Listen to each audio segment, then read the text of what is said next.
How much money does it really take to open a restaurant? How do I write a business plan?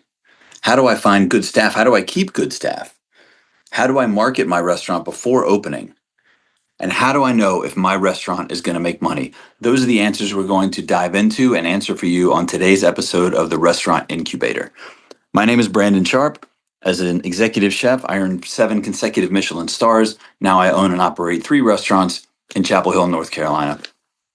They say that experience is a cruel teacher.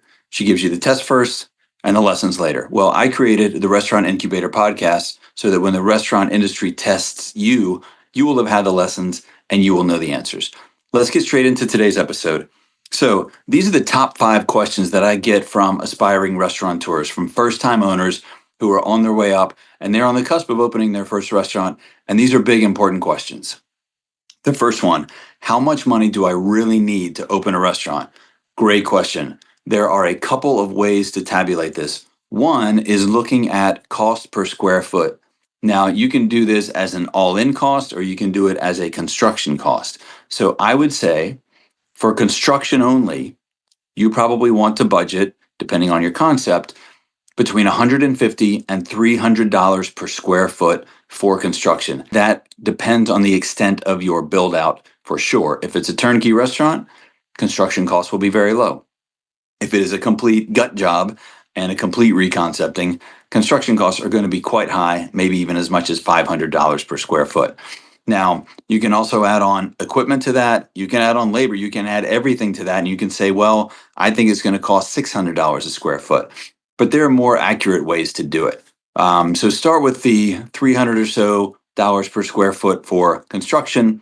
And then you're going to want to get quotes on your heavy kitchen equipment. You're going to write out your labor model. You're going to figure out how many servers, how many cooks, how many general managers, how many dining room managers, how many sous chefs. Are you going to have a chef de cuisine? All those things are going to go into your labor model with projected hours per week, with projected wage and or salary if it's a manager position, and then calculated to give you weekly, monthly, and annual totals. So that should all be part of your year one operating budget. You need to have pretty comprehensive financial plans in order to project these things accurately. And when it comes to working capital, so this is the also known as the cash float. This is the money that you want to have in the bank account after opening day. So I would say you want to have 3 months worth of expenses. That's generous. That's a long runway. Nobody ever opened a restaurant with too much money. I'll just say that. And as I've said before, if you are the exception to the rule, if you are the hero who opens his or her first restaurant with an ungodly amount of surplus cash, then you can just look like a hero and return it to your investors. So, how do I avoid running out of money 3 months in? This is another question that I get. You got to get butts in seats. You know, you're from the first guest, from the first paying guest that walks in the door, the experience has got to be just right. So don't open until you've got everything nailed, until the food is dialed in, the servers know their stuff, and the servers are confident tableside, and the dining room, bar, whatever you have is fully realized. Don't open with something that's half baked. You may be running out of money. Hold out as long as you can, borrow more money, whatever it is. It has to be just right from word one, because the people who are dying to get in the door of your restaurant first, believe me, they are also the ones who are dying to tell friends and Yelp and Google and TripAdvisor first. And you want them replying with glowing reports. You want them posting 5-star reviews, and you're much better off waiting another couple weeks for that than opening the doors early with a bunch of 1, 2, and 3-star reviews and turns everybody off. That is an absolute disaster. So some costs that are hidden or easily overlooked. I think the biggest cost that is hidden and easily overlooked is actually construction, because you're like, when somebody comes to eat in a restaurant, they pay right then and there. Well, when subcontractors come to work on your restaurant project, the electricians are going to be there up until the day that you open. But then 2 weeks later, they're going to send that bill to the contractor. And a week after that, the contractor is going to send that bill to you.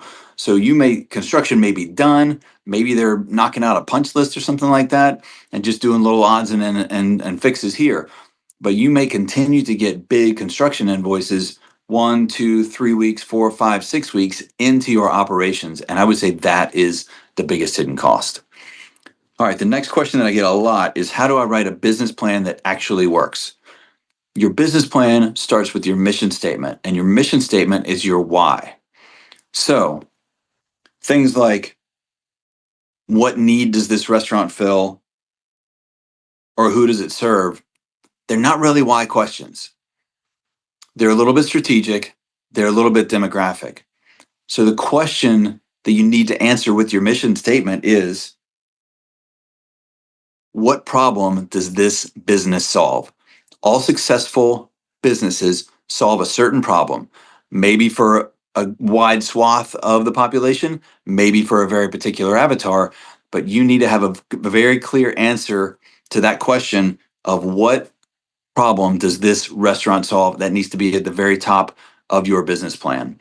Now, as part of the restaurant launchpad that I've set up, which y'all, the link is in the show notes. Y'all can go have a look at that. The business plan is part of it, and there are specific categories within the business plan. Everything that you need to fill out: the mission, the vision, the specifics, the key players, the strategies, and also the market differentiators. So those are all parts of the business plan. But your business plan needs to be sound. It needs to be clear. It needs to be stress tested. You need to write it, then you need to read it, then you need to read it out loud, and then you need to read it out loud to someone else. It has to be crystal clear. It has to be convincing. It doesn't need to be written at Harvard law school business journal level. That's not the point. The point is that you know it through and through, and that you know for yourself the answers to these questions, because you have to know why you are opening that business. If you don't know why, you're never going to be able to convince anybody who works for you of it. And then you won't be able to convince anybody who comes to eat there either. And it will fall flat. There has to be a why. You have to feel it here. There has to be a real reason that you're opening this business.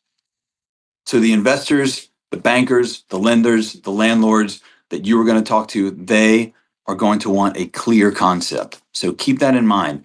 You may have something that makes so much sense in your head, and it may be the best restaurant idea anybody has ever thought of, but you don't have enough cash to open that restaurant. You don't own the space to open that restaurant. So you have to be convincing. You have to be clear. And again, it's going to come down to authenticity. You are not going to be able to fake this stuff when you are standing in front of someone and asking them for hundreds of thousands of dollars or the right to use their space for the next 10 to 15 years. You have to feel it. You have to know it through and through. So back to the business plan, you need to have a labor model that works. So labor is your biggest controllable cost and is the one that could tank you if you don't do it correctly. Now, you may go into the first season of the restaurant being open top heavy with salaries. You may have too many cooks standing around and not working. You are going to have to notice these things and make the adjustments so that business can survive. Chances are you will not be overstaffed, but who knows? Maybe you attracted a ton of great talent and you are just overstaffed and you can't keep everybody, and you say thank you very much, but we just can't keep you. I'm sorry, it's not going to work out, and you're better off seeking other opportunities. Thank you so much. Wish you the best of luck. Again, labor is your biggest controllable cost, but food. So as you do your menu planning, be honest with yourself about your food cost. That is your second biggest controllable cost. Pilferage is a big thing, so make sure you have a good system for security. It doesn't have to be cameras everywhere, but it needs to be, maybe certain things need to be locked up. Proteins need to be counted at the end of the night. You probably don't want to have your walk-in door right next to your back door. You don't want to have the door to the beer room or the wine room right next to the back door. That's how stuff walks out the door, I'm telling you. So, third big question, how do I find and keep good staff? Well, in the beginning, you may well have to overpay top talent to come and work for you. They are top talent for a reason, and they're getting paid well and or making a ton of money somewhere else right now. But keep in mind, there's a good chance that the top talent is going to make you 10 times more than the second tier talent. And there may be, you're going to spend a little bit more on the top talent for sure, but hopefully it's worth it in the long run on the amount of goodwill that they're going to generate with your guests, or the ability to which they're going to be able to cook, and the amount of plates they're going to put out at high quality, and the amount of enjoyment that the guests are going to have in your dining room and at your bar because you have top tier talent. How do I build a team from scratch? My recommendation on this is cast a wide net. You want to hire for character, you want to hire for intelligence, and not necessarily experience. I find that people of character do very well in dining room settings. They may not know everything. They may not know the difference between a Brunello and a Barbaresco, but they're going to be honest about it. They're going to be authentic about it. And think about when you are out at a restaurant or out at a bar. Would you rather have a server who is authentic and kind and genuine and makes mistakes but owns up to them? Or would you rather have the slick industry pro who you're pretty sure is giving you the hard sell and maybe a short pour and maybe lying to you a little bit, but has a ton of experience? I mean, that's an easy answer for me. I would definitely go with the more inexperienced person with the positive demeanor, the positive attitude, the kindness, and the authenticity. Another question I got is, what do I do when people quit mid shift? I mean, what are you going to do? They're on the way out. They're not somebody. Don't beg anybody to stay. If they've made up their mind to go, there's no convincing them to stay. And especially with somebody who's walking out hot blooded like that in mid shift, you don't want them. They're not going to work out long term. Don't let them make you mad. Don't take it personal. Don't yell and scream. Don't lose your cool in front of the people that you do want to keep. Just say, sorry it didn't work out. Best of luck. Fourth big question: how do I market my restaurant before it opens? You may be surprised to hear me saying this, but influencers are not a bad idea. It is amazing how much market control they command, how much attention they command in what is now the attention economy and the attention social networks. I mean, influencers, they cast a long shadow, and they have a lot of say when it comes to exposure for especially new restaurants. So, find out the ones who will do it on trade. For early access, a lot of influencers will still do it on trade, and by on trade I mean just for a free meal, and they'll take pictures, and you'll send them a bunch of food, you'll send them a couple cocktails and wines and things like that, and hopefully they will write up a nice Instagram reel for you and post it on their other networks. A lot of influencers now, I'm finding, they want cash remuneration in addition to the free meal and the experience. And hey, you know what? You get what you pay for. So longer term marketing pre-opening, I think it's a good idea to get in some print publications 6 to 8 months out. This just starts the ball rolling. It starts the conversation happening. And when you can do this in bigger local or regional newspapers, other outlets start to pick up on it. So it starts to percolate, and it becomes a virtuous cycle of people talking about your opening, and another reporter heard about your opening, and then they're going to ask you about it, and then another influencer heard about it, and so they want to ask you about it. And so the ball just starts rolling, and it gathers its own speed, and it keeps its own momentum if you're lucky up to opening day. So in terms of how early you should start building hype, yeah, okay, so, slow roll pre-opening stories, have the photographers and the reporters in while you're still building out. That's great. Be vague about your opening date. Here's what you do. Pro tip. So, let's say you are in that space rent free for 6 months of construction build out. You sign the lease. Let's just make it easy. You sign the lease on January 1st. That means that you have through the end of June to build out that space before you start paying rent. July 1st, you have to be open. Okay. Or you're going to start paying rent on a space that is not bringing in any money yet. So here's what you do: tell the press that you're going to open October 1st.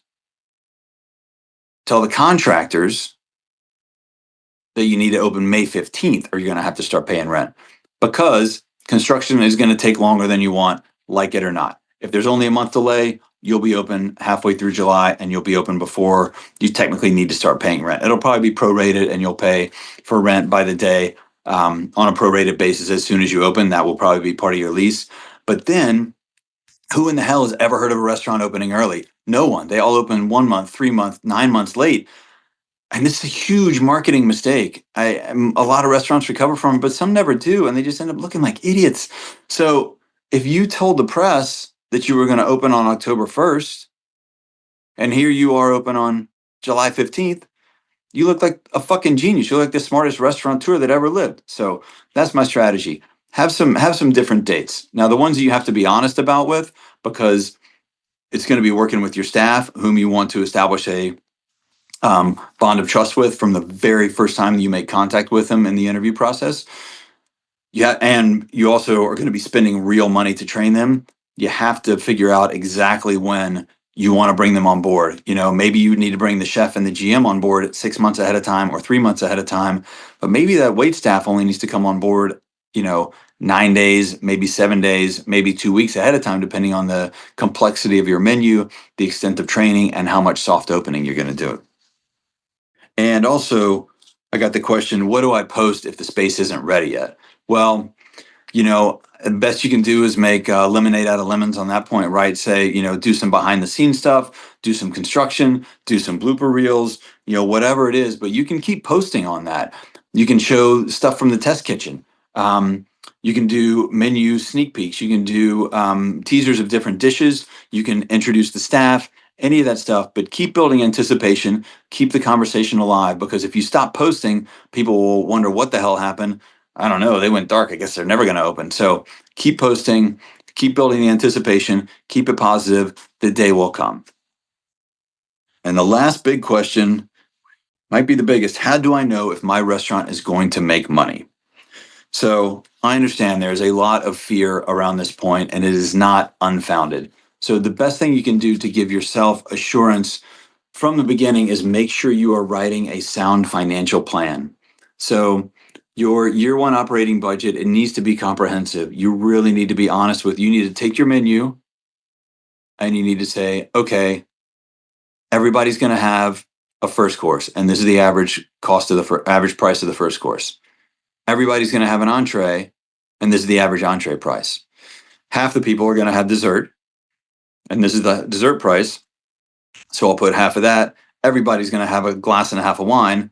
The average glass of wine is $15. So that's going to be $22.50. And you need to add that together and be honest with yourself. People are, if you're running a 3-course restaurant, people are probably not going to spend $220 a head, right? So be honest with yourself and therefore with your investors, bankers, landlords, and landlords about what you think you're going to bring in.